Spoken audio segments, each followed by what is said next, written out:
and thank you, Girish, for joining us. Thank you, Nordin, for having me. Yeah, and you'll notice Girish and I often wear the same kind of excellent colors, pink, purple. It's what we do, and I think we've been shopping at the same pants shop as well. But tonight for those who are joining us from the other side of the world, today's lunch is hosted by the Malaya Collective. So you can see some of their stuff in the background. And we're here in their office here in Bangsa. Usually we will do our lunches from a nice hotel or a nice restaurant, but thank you very much for the Malaya Collective, Deepak, and your team there for hosting today's lunch. They are a revenue consulting firm, and that's kind of interesting that I've kind of learned a new term today. They help you with your revenue, which is kind of interesting. Maybe we'll get Deepak on another. Absolutely, we should. Yeah. So we'll talk a bit more about the Malaya Collective later.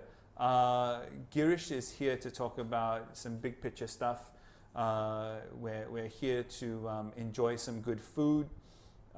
Today we've got some Chinese food and we've got some KFC. And I'm going to ask Girish why he chose KFC today. And it's a burger, which I'm happy about. So Girish, what is this? Explain to our friends from overseas. Yeah, so this is Isang or Lo Sang, which is essentially a traditional dish which people claim it originated from Malaysia, but I think it did. It's a combination of vegetables, and there is a lot of good ingredients, a lot of oils and nuts, and it's quite healthy. And for those who don't want the vegetarian version, you can add on your fish and salmon, and it's essentially it's about the toss, right? Yeah, exactly. Yeah. And are we going to do We're going to do it. We're going to do it. I mean, okay. We're going to do it because I want to eat it. Actually, yeah. Isang is one of my favorite things. I'm quite hungry. Yeah, okay, let's go. Let's do it. So yeah, this is what you do. You just mix it up. You get it going. You make a bit of a mess. It's okay. Someone else is cleaning up after this, not me. Yeah. So that's good. So you need to go high, and yeah. the higher you go, the more revenue you make from your company this year. The better the deal. Okay, yeah. we're going to drop some high ones, but yeah. And it's good to have some of it spill out, because that sort of adds a bit of spreading the wealth, as they say. Maybe. Okay. Yeah. The trickle down effect, Reaganomics. Yeah. I'm making this up. I know, it's good. Yeah. That's why Girish can also do branding as well as marketing and strategic planning. So we're going to get stuck into this now. Girish, they've also prepared for us KFC Zero Chicken Burger. What is this, and why are we eating it today? So I haven't tried it, and I thought I'd try it live, because I'm a reasonably okay chef, especially on the weekends, and I've been doing my own vegan burgers. Okay. And I was told this is not vegan, and it's not those plant-based meat versions. Okay. Yeah? So I don't know what it is, but okay. I thought we'd really try it. Have you tried it? I haven't tried it yet. So let's try it and see if it has any resemblance to a KFC burger. Okay. Yeah. So Isang first, or let's eat the Isang first, because I'm going to ask you a few questions. Sure. And again, thank you to the Malaya Collective for getting us some good Isang and chicken burger. Now, Girish, one of the things that you often talk about in the Malaysian media and to different government departments and the strategic planning is the importance of agriculture in the economy. Now, there's a lot of agricultural product here. What do you see as kind of the way forward for Malaysia post COVID-19? Are we able to think post COVID-19 yet? Absolutely, Nordin. Yeah. I think Malaysia is very blessed because we're on the equator, and we have sunshine all year round. We have very good rainfall, and if you look at Malaysia's economy in the last 50 years, a lot of it was agriculture based. We have our golden crops of palm oil, rubber, and we also have a pretty strong midstream agriculture processing community. Mm-hmm. I think the community does about 12% of Malaysia's GDP. even till today, and it employs more than 1-2 million people. So we're starting off with a great base, Nordin, and we should take that to the next level. Yeah. We talked about agriculture. We talk about supply chain. For me, supply chain, cold chain, it's going to require a lot of investment. How much more do we need to kind of pump into the economy to get Malaysia at a higher position in terms of having a more efficient supply chain? Do we need to go down the data route? Do we need to go down the just pumping in tons of money and hoping for the best? What's the strategic approach? So I think it's to do with data, right?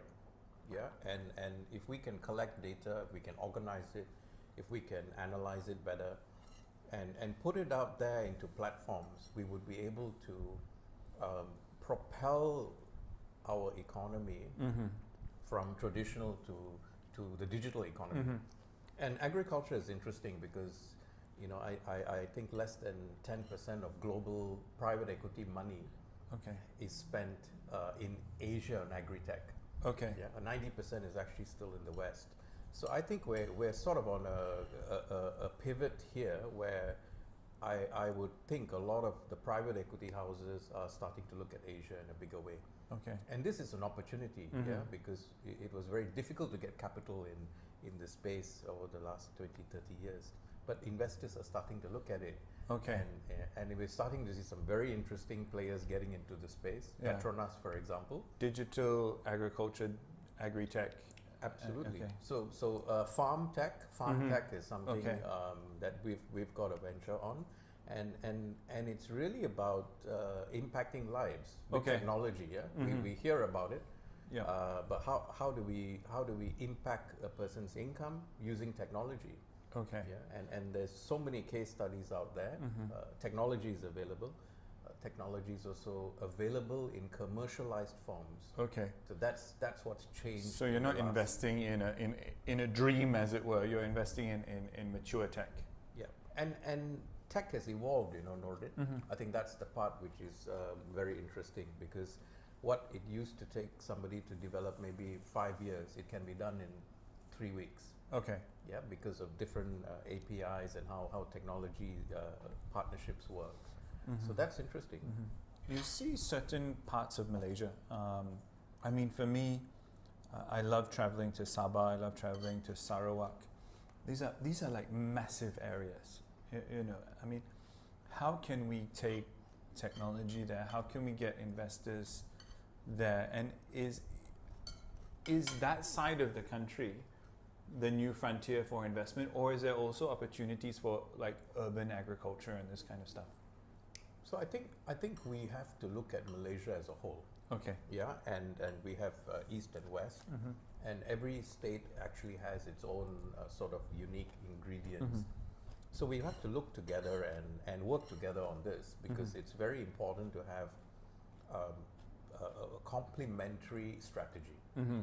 Yeah, you know. What do you mean by that? What do you mean by? So everybody wants to do a certain project. Yeah, you notice. So everyone wants to be the hub. Yeah. So everyone wants to do it, and then it, you know, some work, some don't, and so on. So we need to think carefully, because, you know, certain geographical locations are very good for certain things, and that's not difficult to do. And then it's just having a sort of a unified policy on this, and then getting private sector to come in to implement.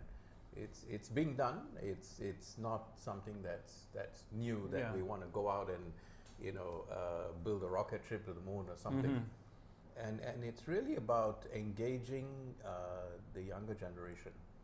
Yeah, because they don't want to go out in farms. Yeah, so we give them more money, we give them technology, handphones, use their like handphones, really expensive ones, to track what's going on in their farm, or whether it's a marketplace, or whether it's, you know, providing ingredients, looking at the bioeconomy, which Malaysia has got, you know, a lot of wealth in that. Exactly, the biodiversity here is amazing. And one thing that I think was before MCO, you know, the time before now, you know, there was a lot of talk around drones and drones use in agriculture.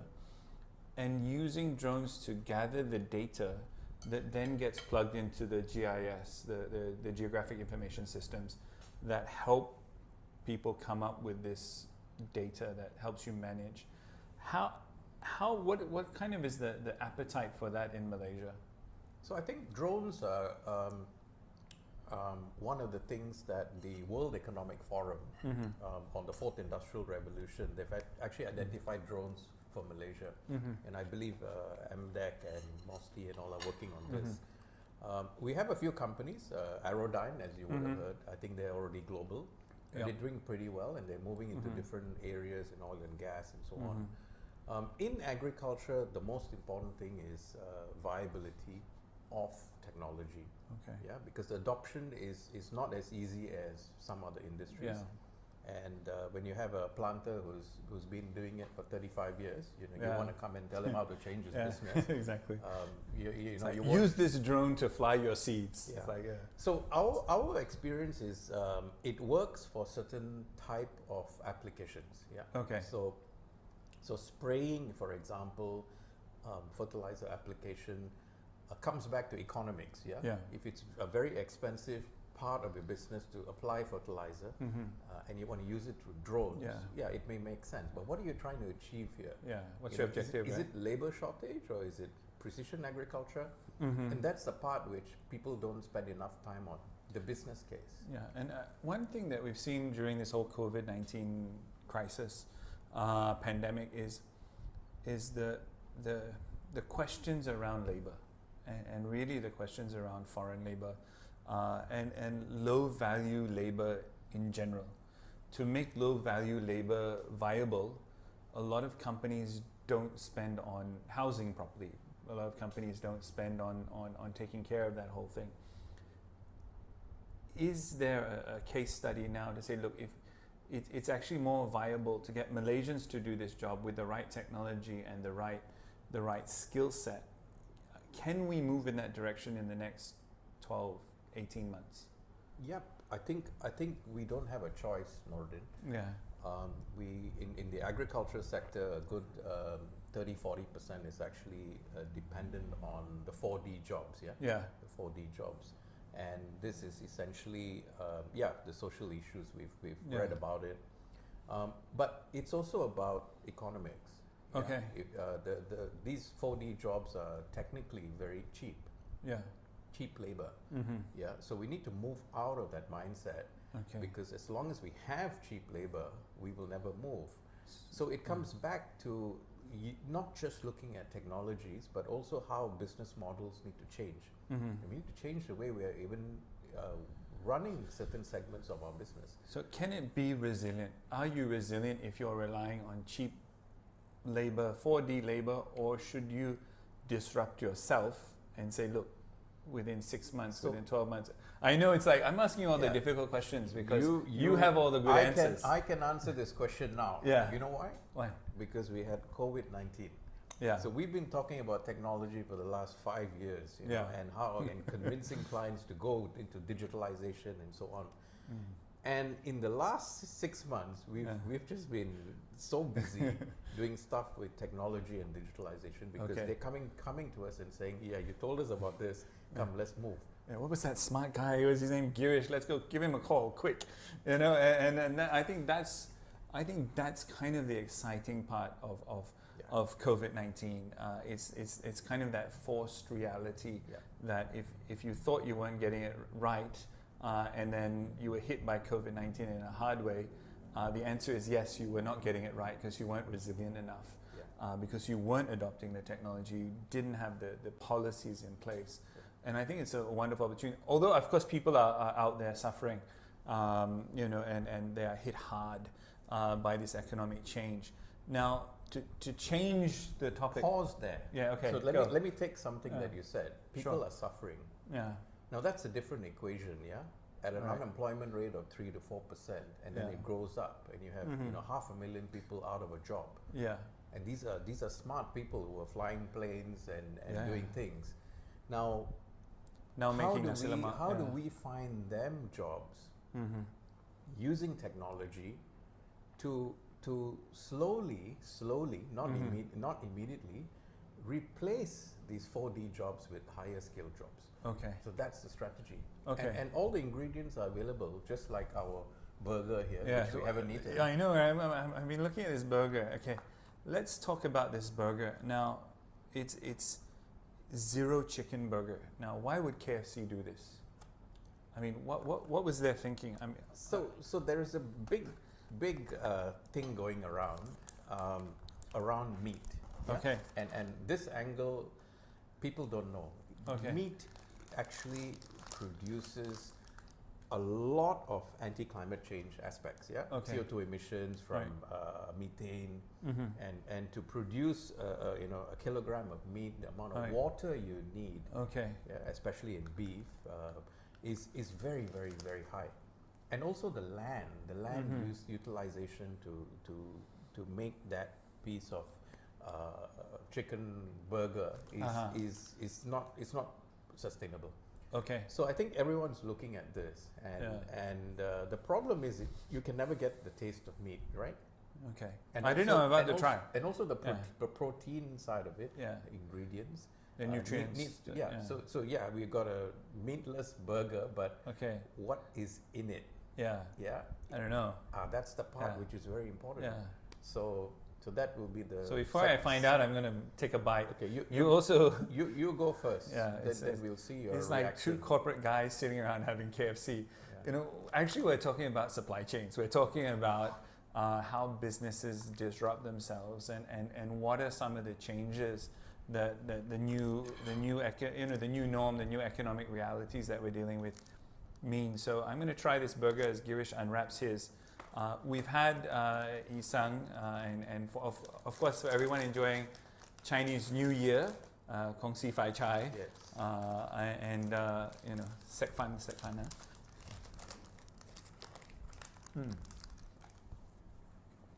So this is not. Sorry. Eating with your mouth full is rude. Hi, Mom. Yeah. So this is not meat. By the way, my wife shouldn't know about this because I'm not supposed to be eating KFC. Okay, yeah, me either. Well, it's fine now. It's not chicken. Yeah. So yeah, Girish's wife is like my wife. She's a wonderful woman. They take care of us. They make sure we behave ourselves. And behind every successful man, there's a woman, and she's also a very successful artist. And in fact, you've got to see some of her. It's good, right?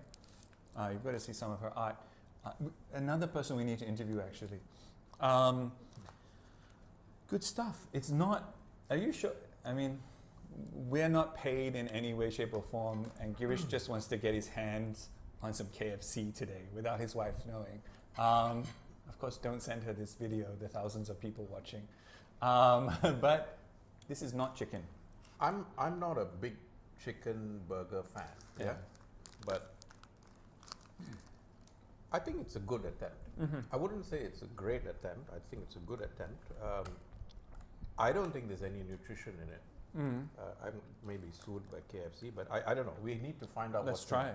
We need to find out what's in it. Yeah, exactly. So you should get one of the KFC guys to explain what's in it. But No. it's tasty. I think it's tasty. Now the question is, when KFC or another company tries to reinvent themselves, and they because when you think about food, everyone wants to eat it, but not everyone knows the entire supply chain story. So how much is Malaysia involved in their own supply chain? In terms of consumption, we know Malaysia has a massive food import bill. And the problem is, for me, 15, 20 years ago when we first discussed this stuff, it was like $10 billion US. Okay, and $10 billion US back then was only 25 billion ringgit. Now it's like 15 billion US dollars, and the US dollar is well a Malaysian ringgit or US, you can argue, but the reality is it's more like 60 over billion ringgit now. Yeah. So we're actually looking at a 60 billion ringgit opportunity in terms of getting this supply chain right. Have companies like KFC, have we thought about investment in that context that we actually have a huge opportunity? I think you're absolutely right. We import about 60 to 70 billion, including the agricultural inputs, which are very important, seeds and fertilizers and so on. We should not look at this as a large company problem to solve, because it'll never happen, the big companies, the Tysons and of the world, are actually, they control a lot of the supply chain. Right. But what we're seeing is a very fast-paced movement that's happening. And there are people going out there and opening up small farms to produce ginger. Okay. The Bentong. Bentong, ginger. It's become So famous. that suddenly it's a become global brand. Very exciting. Yeah. We start seeing movements in coconut. We've moved the other way on coconut. Yeah. We were okay, self-sufficient on coconut. Now we're down. I think we're importing about 40%. And there's a lot of movement that's taking place there. Right. But my feel is it's not a big company play. I think it's probably the entrepreneurs who are going to latch on it, use technology, and start to move in a very big way with traditional farmers who know what they're doing. Yeah. But they may be 60, 70-year-olds who are looking at the second generation. Second generation doesn't want to go to the farm. And we see all these things coming together quite nicely now in Malaysia. Okay. Now we talk about free trade. I mean, you're talking small. Let's go back big again, and focus it again into investment. Malaysia's smack bang in the middle of ASEAN. Malaysia, 30 odd million population, but we're in a 600. Get your hands on those tissues. Don't fall over. All right. Thanks. Malaysia is smack bang in the middle of ASEAN, 600 over million population growth, economic growth, key geographic location. How does the free trade agreements within ASEAN work in terms of attracting investment in?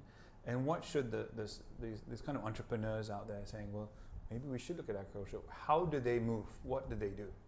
So I think with ASEAN, there was a lot of work done in the last 10 years. And unfortunately, in the last 3-4 years, I think things just slowed down. And we saw, the big US pull out of all the agreements. And I think a lot of that is slowly coming back. Okay. But this is essentially a problem with governments, I believe. And I think if we wait for governments to start getting their policies and all of that right, it'll be too late. Okay. We need agile frameworks, especially when you're dealing with technology. You need frameworks and regulations that can be changed within 2 months, or guidelines that allow certain things to be done, and that's going to be crucial. So I think the RCEP is something that's positive. We must be able to look at that regional interdependency. All right. Very crucial in ASEAN, and Malaysia has a very strong role because I think they were always the advocates of it. But I think private sector needs to take the lead. Okay. Yeah. This is not a government only fix it, because it's never going to happen. Okay. And you can see governments now are getting a lot more complicated, and getting the majority is difficult. And essentially we're starting to have a fragmented decision makers who don't make decisions, or don't make decisions fast enough. So let's get private sector out there to move this whole regional dependency and collaborations and so on. Okay, so in terms of you mentioned governments, and I don't want to put you on the spot, although I do. When we look at Malaysia as a jurisdiction, we see, of course, the federal government plays its role, the state governments play its role. Is there a case for better coordination amongst federal and state governments and interstate? Because the worst thing I see is one state says they're the best, and then then another, and then they see another state. Oh, they just got this investor in. Okay, we also want to become this.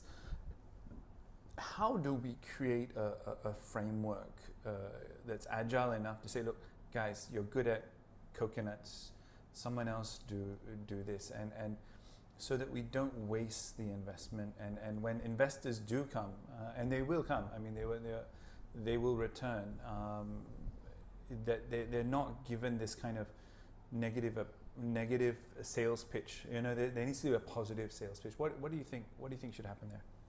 So I think the first point that I would say, which is politically correct, since we're live, is I think we have too much expectations of government. Okay. Yeah. Yeah. Just because we pay tax dollars and we see money being spent, and we have good accountability. You know, you can go to MOF website and download exactly what they're spending on now. Yeah, exactly. Open reports That's and good, budgets actually. and so on.